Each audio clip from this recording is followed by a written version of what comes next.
My mother's last words to me were, "You're nothing but an ugly college dropout. Don't you dare show your face in this family again." 5 years later, I walked into my sister's glamorous graduation party, uninvited, right as my father proudly bragged about my successful overseas career. They didn't even recognize me. But that wasn't the best part. The best part was what happened when I exposed every lie they ever told.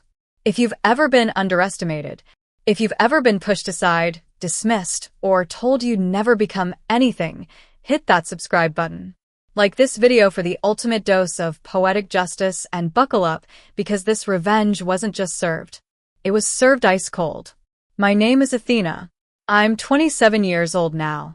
But 5 years ago, at 22, I stood on the porch of the house I grew up in, my childhood home, trying not to cry as my mother slammed the door in my face.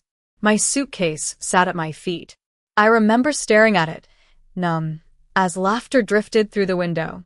My parents, my younger sister Cassandra, they were all inside, enjoying their evening like nothing had happened. Like I didn't exist. Growing up in Nashville, Tennessee, I learned early that in my family, love came with price tags and fine print. You could have their affection if you were beautiful, if you were accomplished, if you were perfect. Cassandra checked every box. She was stunning, brilliant, pre-med, the poster child for our family's pride. Me?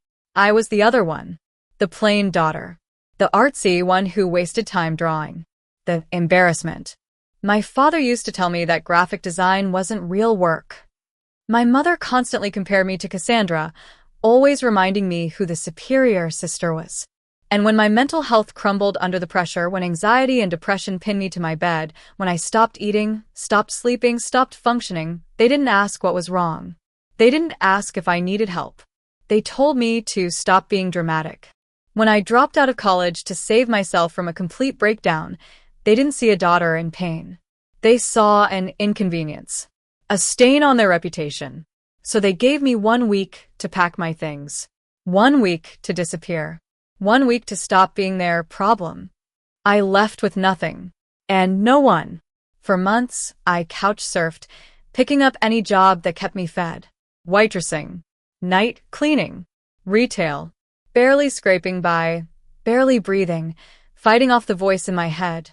My mother's voice, telling me I was worthless. But something inside me refused to die. Maybe anger kept it alive. Maybe stubbornness.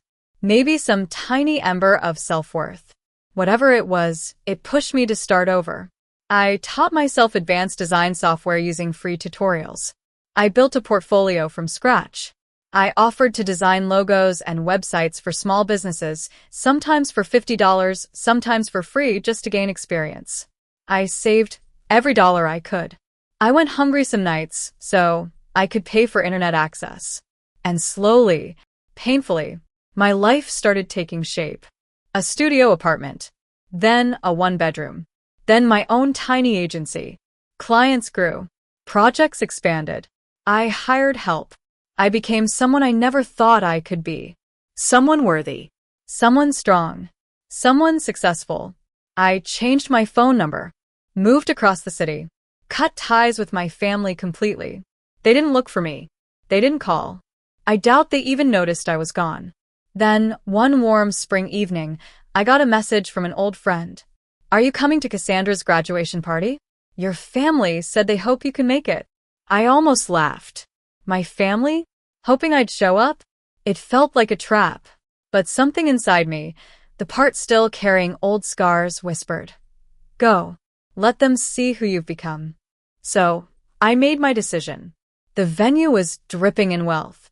Chandeliers, marble floors, string quartet, the whole "look how perfect we are" aesthetic. I arrived late, wanting to blend into the crowd. My own sister walked right past me, without recognizing me. Not even a flicker of familiarity. My parents? They didn't see me either. But I heard them. My mother, laughing with her friends. Cassandra is so focused. So driven. Unlike some people. My father, ever the salesman. Both our daughters are very successful. Our eldest is doing exceptionally well overseas. Overseas? I wasn't overseas. They had no idea where I lived, what I did, who I'd become. They had disowned me, but they hadn't disowned the image of me. They still used me as a prop to impress people. I listened. I swallowed the anger. I waited. Then I overheard something that made my blood run cold. Cassandra slipped into a side room, and I followed. I heard her whisper into the phone.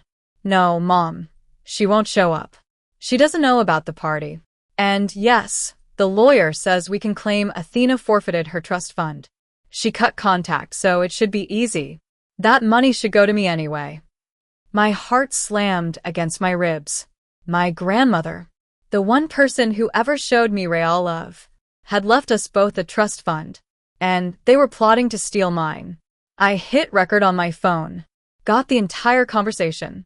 My hands trembled, but not with fear, with clarity. This wasn't just about hurting me emotionally anymore. This was calculated. This was financial. This was fraud. And now I had proof. When I returned to the main hall, my father was stepping on stage to give his speech. He went on and on about Cassandra's brilliance, her dedication, her success. Then he said, "Our other daughter, Athena, sends her love from overseas. We're so proud of her and the successful business she runs." That was it. That was the moment something inside me snapped into place. Not broken, not wounded, but steady, sharp, ready. When the speech ended, I approached Dr. Gregory, the dean of the medical school, who was speaking with Professor Howard, an old mentor of mine. I introduced myself, told them everything. They were stunned. Professor Howard defended me immediately. "Dr. Gregory said my work stood on its own, and our business deal would continue." Then my mother approached, and she finally recognized me. Her face went pale. "Athena?" "Yes, Mother," I said. "Long time no see." People began watching. "Perfect." My mother tried to drag me away to speak privately. "No, not anymore." I raised my voice, not shouting, just loud enough that everyone nearby could hear. "Why would we talk in private, Mom? You had no problem talking about me publicly, lying about me, pretending you were proud." My father appeared, furious. "You're making a scene?" "No," I said. "I'm telling the truth." I looked at the crowd. These people deserve to know that you kicked me out at 22, told me I was nothing, and erased me from this family.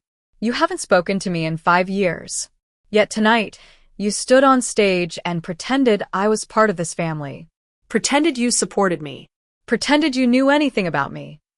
Gasps. Whispers. Cassandra shoved forward. "Athena, stop lying." I pressed play on my phone. Her voice filled the room. "Yes, Mom. We can claim she forfeited the trust fund. She won't show up. That money should go to me." Silence. Then the murmurs started again. Louder this time. Angrier. My parents' faces collapsed. Their perfect world? Crumbling. And just then my business partner Jordan walked in, tablet in hand. He'd come the moment I texted him earlier. He pulled up my agency's website, showing million-dollar clients, award-winning designs, a thriving team of employees. The room stared. "This," Jordan said, "is the business she built after you abandoned her." My parents didn't say a word, because they had nothing left to say. 3 days later, we met in a lawyer's office. My family looked drained, small. Marcus, my lawyer, laid out the terms. They would sign over the trust fund immediately, never contact me again, and stop using my name for social clout.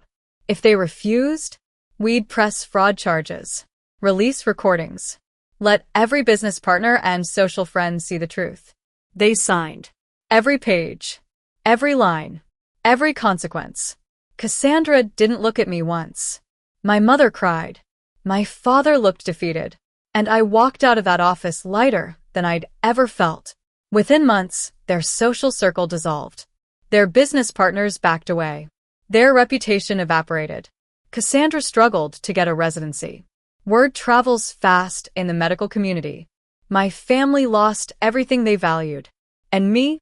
I gained the trust fund, got the medical school branding contract, expanded my agency, moved into a stunning new office. But the real revenge wasn't the money, or the exposure, or the downfall of their reputation.